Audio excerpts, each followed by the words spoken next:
Alexandre Lichamp.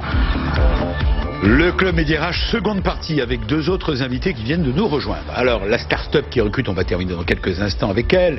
Il s'agit précisément de Inership. I2NER, ship comme le bateau, c'est ça? C'est bien ça, Inership, c'est comme ça qu'il faut dire. Bonjour, vous êtes Thomas Dotteville, cofondateur et président. Oui. Vous allez nous expliquer dans quelques instants en quoi consiste cette innovation qui est la vôtre. Vous recrutez combien de postes à pourvoir? 5, 6 entre la France et le Canada pour cette année. Et des postes à pourvoir immédiatement, j'imagine. Voilà, on va essayer de vous aider, bien sûr, on est là pour ça. À vos côtés, enfin plutôt en face de vous, Alexandre. Bonjour Alexandre. Bonjour Alexandre Pham, qu'on a eu l'occasion, PHAM, qu'on a eu l'occasion de rencontrer il y a 5-6 ans, on en parle 4-5 ans, qui était un tout petit jeune fondateur d'une entreprise, et quelle belle réussite. Il est cofondateur de Alfir, mais bon, on va pas parler d'Alfir, quand même, qui va réaliser 150 millions d'euros de chiffre d'affaires, 125 millions l'an dernier. Quelle belle aventure. On est là surtout pour parler de Mr Temp. Mr Temp, c'est pas Temptation, non, Mr Temp. Non, Temp comme temporaire. Voilà, on est dans l'emploi, et là, vous allez pouvoir nous parler de cette enquête tout de suite, et c'est le décryptage RH. Cette enquête est assez étonnante sur les métiers qui recrutent. Allez, en 2019, qui recrute? La réponse tout de suite, décryptage RH. BFM Business, le Club Média RH, décryptage RH. Alors, cette enquête que vous avez menée au travers de votre entreprise, de votre institut, vous dites c'est malgré une croissance en demi-teinte. Là, vous vous avancez. Non, c'est une réalité. Alors, oui, c'est une réalité. C'est que prévu pour 2019, je parle. Hein. On a toujours dans le travail temporaire un coup d'avance sur le reste de l'économie et sur le reste de l'emploi. C'est vrai. Et c'est vrai que la croissance assez forte qu'on a connue, enfin que le secteur a connue depuis 4 ans, s'est atténuée, s'est tassée au second semestre de l'année 2018, avec un début de décroissance lié à la fois à des métiers en tension sur lesquels les entreprises ne trouvent plus personne, et puis des métiers moins qualifiés sur lesquels les besoins sont un petit peu tassés, effectivement. Alors c'est sur cette base que vous avez donc fait l'étude des métiers qui embauchent, les entreprises qui embauchent, plus précisément les entreprises qui comptent embaucher, les secteurs créateurs d'emplois, ça c'est intéressant, et qui sont, il y en a 3, j'en ai noté 3, il y a le BTP d'abord, toujours, quand le bâtiment va, tout va, disons. Alors, je suis pas si j'espère que tout ira bien. C'est vrai qu'on s'est appuyé, et c'est l'intérêt de l'étude, à la fois sur notre réseau d'une centaine d'agences physiques de proximité, vraiment au contact des PME, un peu partout en France, et sur notre offre en ligne Mr Temp, en analysant près de 12 000 offres d'emploi présentes actuellement sur nos sites. Et on constate effectivement que le bâtiment, qui est pas toujours le secteur malheureusement, il est au top du palmarès, il est au top mis en avant des secteurs qui recrutent. Est effectivement un des secteurs qui recrute énormément aujourd'hui, à la fois sur des profils d'ouvriers polyvalents sur lesquels on a du mal à trouver des profils. Pénurie de main-d'œuvre. Pénurie de main-d'œuvre extrêmement criante. Pénurie de vocation aussi, il faut appeler un chat un chat. Et sur les métiers plus spécialisés de maçon, de coffreur. Le plaquiste, par exemple. Le plaquiste. J'ai vu dans votre enquête. Les tuyauteurs, les carreleurs. Exactement. Les peintres également sont des profils, effectivement. Conducteurs Conducteurs également d'engins, de chantiers, de travaux. Et là, on a du mal à les trouver. Énormément de difficultés. Je veux dire, encore ce matin, on a échangé avec notre agence de Bordeaux, par exemple, qui a du mal à trouver des profils de ce type-là. Compliqué de trouver des profils, effectivement, voilà. Alors, le deuxième secteur dont vous parlez, qui recrute à tour de bras, c'est la logistique et le transport. Là encore. Oui, logistique et transport. Alors, c'est vrai qu'on parle beaucoup de l'e-commerce, le digital est en vogue. N'empêche, il faut quand même des gens qui vont livrer les colis chez les particuliers et les entreprises. Et on a une vraie crise. Avec la crise du mois de décembre, avec le Amazon qui a explosé avec... là, il fallait des gens pour redémarrer. Il faut des gens, effectivement, qui vont aller préparer les colis, qui vont les livrer chez les particuliers. Et donc, on a des difficultés à trouver des profils de chauffeurs-livreurs, préparateurs de commandes, poids lourds et préparateurs de commandes également. Donc, c'est le deuxième secteur, effectivement, sur lequel on est pénurie. Et le troisième, c'est l'hôtellerie-restauration. Alors là, c'est le marronnier, comme on dit dans notre jargon de journaliste. Ça fait 10 ans, 15 ans, 20 ans que j'entends. Le secteur qui peine, c'est le CHR, café, hôtel, restaurant. On a besoin de 300 000 par an et on ne les trouve pas. Et ça reste le cas. Ça reste le cas aujourd'hui. À la fois ce profil entre guillemets peu qualifiés, mais il faut quand même du savoir-être et du contact client pour tout ce qui est effectivement service, mais également des métiers plus techniques, des métiers de boucher par exemple. Là, on a une vraie crise. Une crise de vocation, dites-vous. Ouais. De métiers de boucherie, à la fois en grande surface, mais également dans les zones industrielles, où ces profils-là sont extrêmement prisés aujourd'hui. C'est marrant, vous avez raison, je connais une petite commune, je suis normand d'adoption, une petite commune de Basse-Normandie. Le boucher était là, il faisait vivre le centre-ville, eh bien il devait partir à la retraite, il a retardé, personne n'a repris sa boutique. Et c'était un drame, pour lui c'était un drame que personne ne puisse prendre la suite. Mais c'est un gâchis fantastique. L'activité s'est arrêtée. Ce sont des beaux métiers, c'est des métiers effectivement à vocation, manuels, c'est vrai, pas des métiers faciles, qui n'essaient pas non plus des bacs plus 12 et sur lesquels on a du mal à susciter des vocations. Et il ne faut pas oublier que ces métiers-là, c'est aussi la France et c'est aussi des métiers qui nourrissent une famille. Mais pardon pour le boucher, mais ce sont des métiers qui permettent à ces hommes et ces femmes d'élever leur famille, d'élever leurs enfants et d'avoir une vie correcte. Et on en cherche. Et il y a des formations d'ailleurs pour les métiers de boucher. Oui, ça existe. Des formations effectivement qui existent aujourd'hui. C'est pas ça qui manque aujourd'hui. Alors, vous avez analysé dans votre enquête aussi les villes qui recrutent le plus. On imagine que c'est Paris. Alors, Paris, évidemment, est un grand bassin, évidemment, qui... Paris-Île-de-France, on va dire. 12 000 personnes, forcément, ça attire énormément de profils et de besoins. Mais pas que. Pas que Paris. Pas que, justement, on a cité notre étude, un certain nombre d'agglomérations sur lesquelles on a des pénuries de profils. Je pense en particulier à Nice.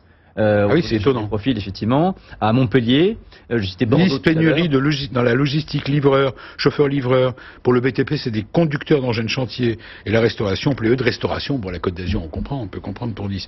Et Montpellier, là, c'est les préparateurs de commandes. C'est de commandes à la logistique, exactement. Et des chauffeurs poids lourds dans le domaine du transport. Lyon, on cherche beaucoup de profils dans le bâtiment, aussi bien des ouvriers électriciens et que des profils dans la mécanique également, des mécaniciens carrossiers.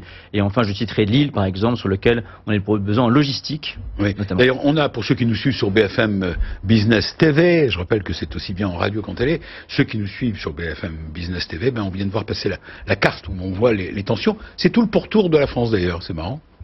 Ce qu'on a vu, c'est bassin Méditerranée, on remonte, Bordeaux, Montpellier, Brest, Nantes. On a Lyon quand même aussi qui reste une agglomération qui est un peu plus dans les terres, mais non, mais c'est vrai que bon voilà, il y a pas de biais géographique malheureusement, il y a vraiment des besoins un peu partout en France et pas que dans les très grandes agglomérations. Je dirais que la province a également ses besoins de profil. Oui, donc les besoins sont importants. Et alors vous, votre rôle là-dedans avec votre Mr Temp? Alors, je dirais qu'on est intermédiaire.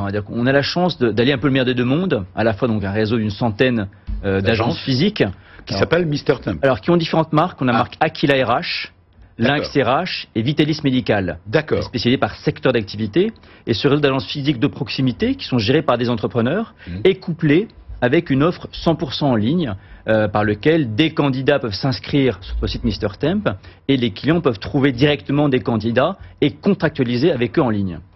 Vous êtes surpris, je demande à chacun de réagir, vous êtes surpris, je m'adresse bien sûr au DRH de Thales, notre invité témoin, David Tournardre. On dit Tournardre? On dit Tournardre. Tournardre, directeur des ressources humaines de Thales, qui lui propose 5000 postes en 2019, dont 2500 en France. Bon, vous êtes surpris de ce que vous venez d'entendre sur les métiers à tension? Non, je ne suis pas surpris, dans le sens où, dans notre domaine, on vit exactement les mêmes... Bien sûr, les ingénieurs sont très recherchés, il y a une grande bagarre. Et j'ai par exemple aujourd'hui 120 postes de techniciens électroniciens partout en France et dans des bassins d'emploi à pourvoir. Dans des bassins d'emploi où il n'y a pas véritablement de personnes qui puissent véritablement postuler. Donc c'est un vrai enjeu autour de Châtellerault par exemple. On peut lancer l'appel. Ah, complètement. Allez-y, profitez-en. Il y a des téléspectateurs et des auditeurs de BFM Business à Châtellerault. Donc il vous faut quoi à Châtellerault? Des techniciens qui seront impliqués dans la maintenance des calculateurs des A320. En plus c'est un métier très noble parce que ça se fait voler. Et ils ont quelle formation? Des BTS, des IUT. Donc des BTS. Donc des BTS pour venir travailler. C'est à quel endroit, redites-moi? Châtellerault. À Châtellerault. En partie, mais on en a besoin aussi à Brest, on en a besoin à Montpellier, on en a besoin à Toulouse. Ça, ce sont des métiers sous tension. Ça, c'est un métier sous tension, même si c'est pas des grands chiffres par rapport aux 5500. Autre exemple, allez-y, profitons-en, c'est bien, c'est intéressant. Alors nous, dans d'autres domaines. On se rapproche plus de l'environnement des startups, mais nous sommes dans l'intelligence artificielle, dans la cybersécurité, dans les data scientists. Et là, on est très très sous tension aussi. Les architectes systèmes, qui sont véritablement des gros enjeux sur nos gros projets. Et ça vous oblige à mettre le paquet sur l'attractivité, bien sûr, de l'entreprise. On en parlait tout à l'heure. Complètement. J'ai 60 recruteurs à plein temps dans le monde. Ah oui. Qui ne font que ça. qui font, mais tout profil confondu ou... Tout profil confondu. Enfin, ils sont très spécialisés à un moment ouais. donné. Hein. Ils ne font pas que des métiers critiques comme. Les ingénieurs sont devenus des stars, on peut le dire aujourd'hui. Il n'y a pas les ingénieurs de développement, et ça c'est pas facile. Mais je parle des ingénieurs, mais on peut parler aussi des bouchers. On vient d'en parler. Oui, des menuisiers, des artisans et dans l'hôtellerie, restauration, bâtiment, les conducteurs de chantier, etc. Exactement. Les pénuries ne touchent pas que les métiers extrêmement qualifiés. Il y a aussi des métiers aujourd'hui entre guillemets peu qualifiés, en tout cas moins qualifiés, mais sur lesquels il y a des vraies pénuries. Et il se pose vraiment la question de l'orientation, évidemment, des jeunes, effectivement, en termes de formation. Et puis également la formation continue. Je sais que nous, l'année dernière, on a formé près de 400 personnes sur des profils, sur des formations d'habilitation électrique, de CACES aussi, qui sont des permis pour les chariots élévateurs, qui permettent à des personnes d'accéder à l'emploi.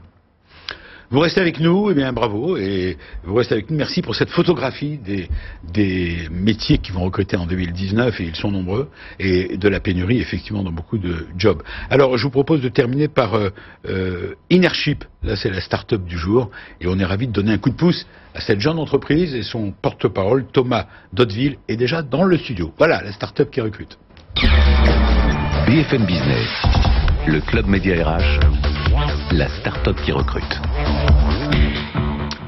Alors faire le lien entre les collaborateurs de l'entreprise et en même temps permettre à l'entreprise de se développer, faire en sorte que les collaborateurs de l'entreprise et les enjeux de l'entreprise se mixent. Est-ce qu'on peut dire ça? Ça vous va? J'ai essayé de comprendre. Je suis pas trop technique alors.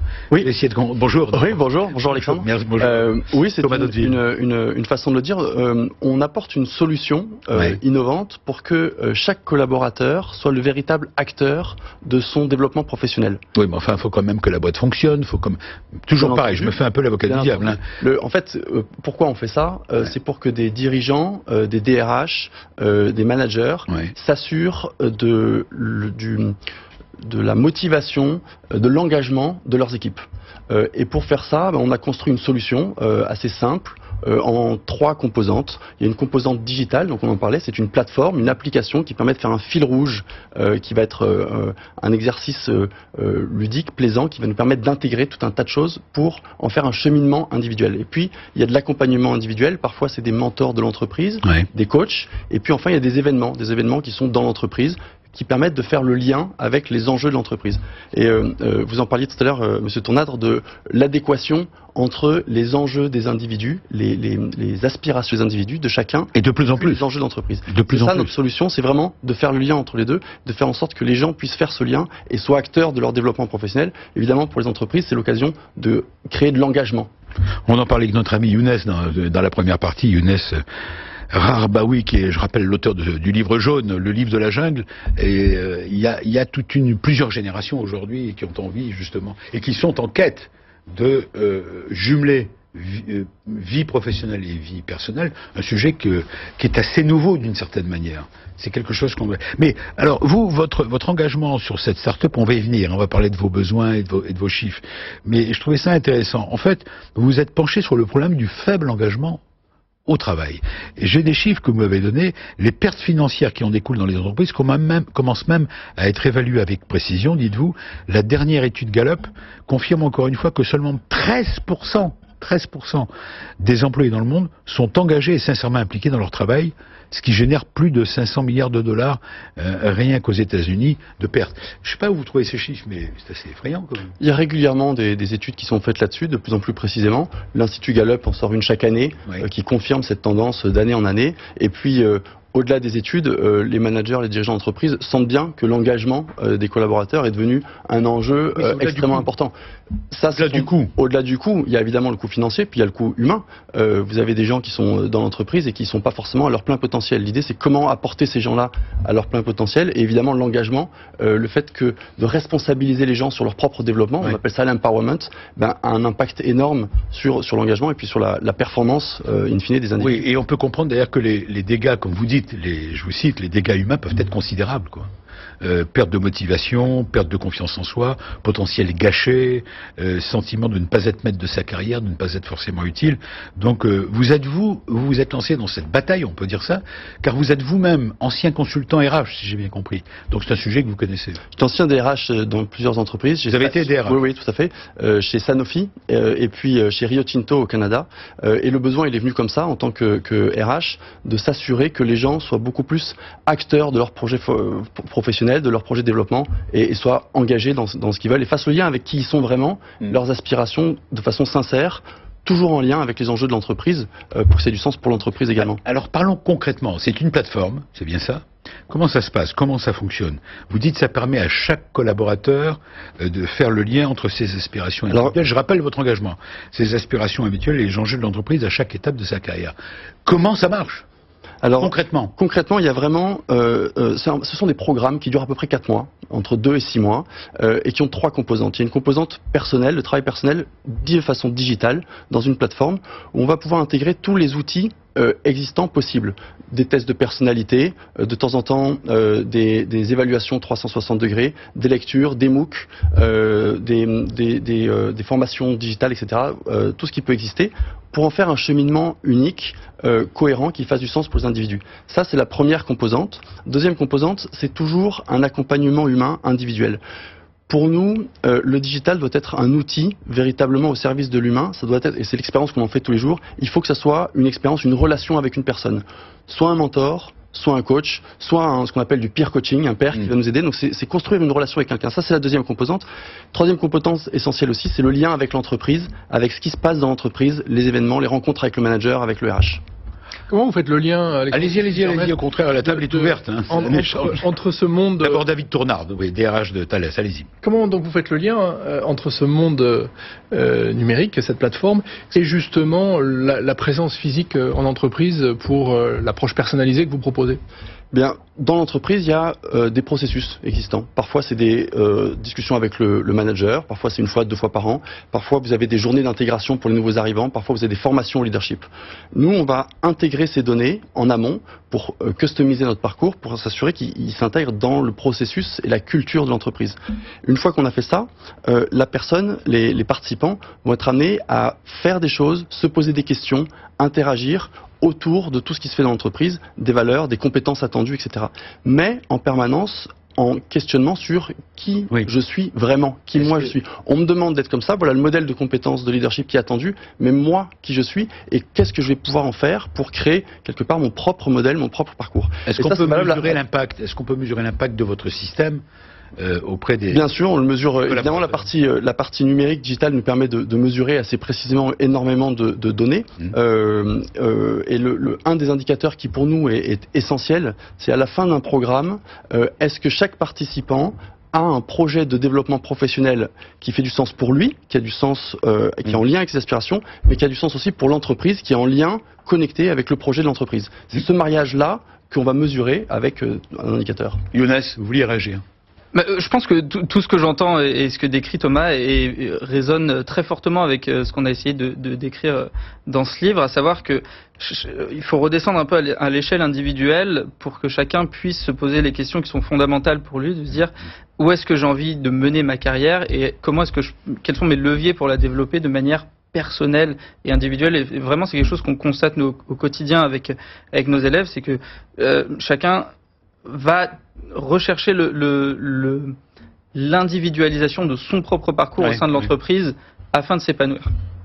Alors, est-ce qu'on peut dire que quelque part, les start-up ont fait rêver les hommes et les femmes dans le monde entier, hein, c'est pas qu'en France, hein. Depuis une dizaine d'années, les start-up, ça fait rêver, on se dit, je vais plutôt aller dans des start-up parce que je vais m'éclater à titre personnel, on a les mêmes valeurs, mais en fait, pas forcément. Je pense qu'il y a un gros voile de fascination qui entoure les startups et de mythes qui convient de briser. Mais une fois qu'on le brise, il y a des choses qui sont passionnantes au sein des startups, il y a des choses qui sont passionnantes dans les grandes entreprises. Oui, il ne faut pas jeter le bébé avec le bain, avec l'eau du bain, comme on dit. Exactement. Qu'on peut s'épanouir pleinement dans une startup ou dans un grand groupe ou ailleurs, et c'est à chacun de se poser la question. Alexandre Fabre, qui veut aussi réagir. Oui, c'est intéressant, parce qu'on oppose souvent entreprise et start-up. Je trouve que ce clivage est vraiment dépassé. Il y a aujourd'hui, on voit bien, d'entreprises qui intègrent des start-up qui grossissent. Après, c'est une question de culture d'entreprise. Il y a des cultures d'entreprise adaptées à certains individus, dans certains grands groupes ou dans certaines start-up, et pas d'autres. Après, je trouve intéressant toujours cette alliance chez Innership, notamment entre le digital et l'humain, le physique. Oui, c'est ça. Là aussi, ça ne s'oppose pas. Là aussi, je crois que la formule gagnante, c'est vraiment d'allier l'un et l'autre pour trouver les meilleures clés adaptées dans l'un cas ou dans l'autre.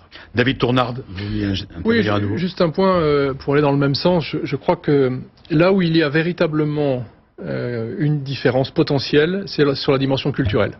Oui. Et c'est là où effectivement il faut choisir, il faut véritablement choisir une voie ou l'autre, mais il ne faut jamais sous-estimer cette dimension d'agilité, cette dimension culturelle qui peut mettre énormément de pression dans une start-up, et ça c'est quelque chose qu'il faut garder en tête. Alors, je vous le rappelle, on est là pour donner un coup de pouce, un coup de main à cette start-up qui cartonne et qui recrute, avec Thomas Daudeville, cofondateur donc et président d'Innership. Alors on va y aller, on va directement cette fois sur la petite annonce. Je ne sais pas si on a parlé de l'identité de votre entreprise, date de création, sur le côté pratique, date de création. Alors 2015, on est une entreprise qui est basée à la fois en France et au Canada. D'accord. Les deux. Je disais que vous ressembliez d'ailleurs à Trudeau. À Monsieur Trudeau, le Premier ministre canadien. Voilà, un petit air. Alors, vous êtes combien aujourd'hui? On est 8 et on recrute des commerciaux. On recrute avant tout des gens qui sont passionnés. On parlait de valeurs et de culture. Pour nous, les gens qui nous rejoignent sont passionnés d'engagement, de pouvoir d'agir. L'idée, c'est être épanoui. Et être capable d'aligner vraiment qui on est avec l'entreprise. Attendez, si vous-même vous ne recrutez pas des gens qui ont envie de s'épanouir. C'est le premier élément, et donc on cherche évidemment des consultants, des spécialistes de ces sujets-là qui nous aident à déployer notre solution chez des clients, et puis beaucoup de partenaires également avec qui on travaille. Alors, on va refaire la photographie des profils que vous recherchez. Vous recherchez 8 personnes. Non, vous recherchez 5. 5 personnes. 5 nouveaux collaborateurs. En France et au Canada. C'est-à-dire qu'on peut postuler en France et se retrouver au Canada. Alors on a des Français qui postulent au Canada. On est à Montréal, donc c'est au Québec. On dit Montréal. Oui. Alors moi j'arrive pas à prendre l'accent. À Montréal. Je vais pas essayer. J'irai revoir. Et donc on est sur les deux pieds. Les profils. Excusez-moi de vous couper, mais parce qu'on n'y reste pas beaucoup de temps. C'est 2 développeurs. C'est pour vous. 2 développeurs d'affaires, un consultant en développement des talents. Un responsable administratif et financier et 15 coachs et consultants indépendants. Voilà la fiche que j'ai. Alors on travaille beaucoup avec des coachs qui sont des partenaires pour nous, consultants indépendants, et qui nous aident à déployer dans l'entreprise notre solution Innership. Qu'est-ce que vous avez à leur offrir? Est-ce que vous avez les moyens de vos ambitions? Je ne vais pas vous demander pas vous demander votre compte en banque, mais bon, c'est une question qu'on est obligé de poser quand on a affaire à une start-up. Est-ce que vous avez les sous pour payer ces hommes et ces femmes? Alors on a déjà fait 2 levées de fonds, et puis on travaille aujourd'hui avec des grands comptes. Nos clients sont des grandes entreprises du CAC 40 qui nous permettent évidemment de nous développer et de continuer à recruter. Oui. Si l'on pensionnait, est-ce qu'on peut postuler là? On peut postuler. Ah oui, c'est vrai, puisque vous êtes à notre repère. La start-up, vous l'avez regardée de près, ça va, on peut y aller. Il n'y a pas des signaux faibles, non? Alors, qu'est-ce que vous exigez des collaborateurs que vous souhaitez recruter? Est-ce qu'il y a, même question que pour Thales, est-ce qu'il y a des valeurs, est-ce qu'il y a des choses en particulier que vous souhaitez dire à ceux qui peuvent postuler? Oui, bien sûr, il y a des valeurs. Pour nous, je parlais de passion sur ces thèmes-là, qu'on se retrouve sur cette envie-là de changer un peu les choses dans l'entreprise et de faire en sorte que les gens soient beaucoup plus acteurs. C'est un élément essentiel. Et puis évidemment, on parlait d'agilité. Pour nous, c'est essentiel. On est peu nombreux. On travaille sur plusieurs pays, et donc évidemment, il y a une agilité qui est nécessaire et qui est très forte. Mais ça, c'est la génération dont vous parlez, cette génération d'aujourd'hui. Je ne crois pas que ce soit une question de génération. On peut être agile à tout âge. C'est une question de posture. Oui, mais je suis convaincu de ça. Vous avez vu mes cheveux blancs. C'est gentil. Ah, c'est pour ça. Très important. Vous avez entièrement raison. Vous avez les cheveux blancs aussi. Ah oui. Non, mais c'est important. Il n'y a pas d'âge pour être agile. Pas du tout. Je tiens à vous remercier. On est pratiquement à la fin de l'émission. On va faire un tour de table pour rappeler, ne serait-ce que les adresses. On va commencer par vous, Thales. Alors, il y a un site d'emploi, j'imagine, chez vous? Tout à fait. Thales.com, tout bête. On tape Thales et c'est ce qui vient. Voilà. T-H-A-L-E-S. Et de toute façon, on trouve la rubrique recrutement. Exactement. Avec vous, Mister Temp. Mister M-I-S-T-E-R, Temp, T-E-M-P.com. Sur lequel vous trouvez 12 000 offres d'emploi. Voilà, très bien. Vous, Monsieur Rebellion, alors, depuis le début, il a un t-shirt Rébellion. Oui, c'est vrai. Parce qu'on rappelle pour ceux qui nous rejoignent, Lyon, c'est l'école pour laquelle vous travaillez. Lyon, c'est une école, on recrute d'ailleurs. Très bien, vous avez raison d'en parler. C'est quoi des profs? Joinlyon.co. Alors, les profs, ce sont des entrepreneurs qu'on va chercher nous-mêmes, mais on va recruter des commerciaux, des gens. Très bien, vous avez raison d'en parler. Alors, votre site, c'est Rebelle? C'est joinlyon.co. J-O-I-N-L-I-O-N.co. Et enfin, la start-up qui recrute? Innership.com, I2NERSHIP.com. Voilà, merci à vous tous. Je vous souhaite une excellente fin de journée, bonne fin de week-end. L'entreprise qui recrute, c'est ici. J'espère qu'on vous a convaincu d'aller ou chez Thales ou ailleurs. Thales, c'est une belle boîte. Je vous souhaite un bon week-end. Merci à vous tous. À week-end prochain. BFM Business,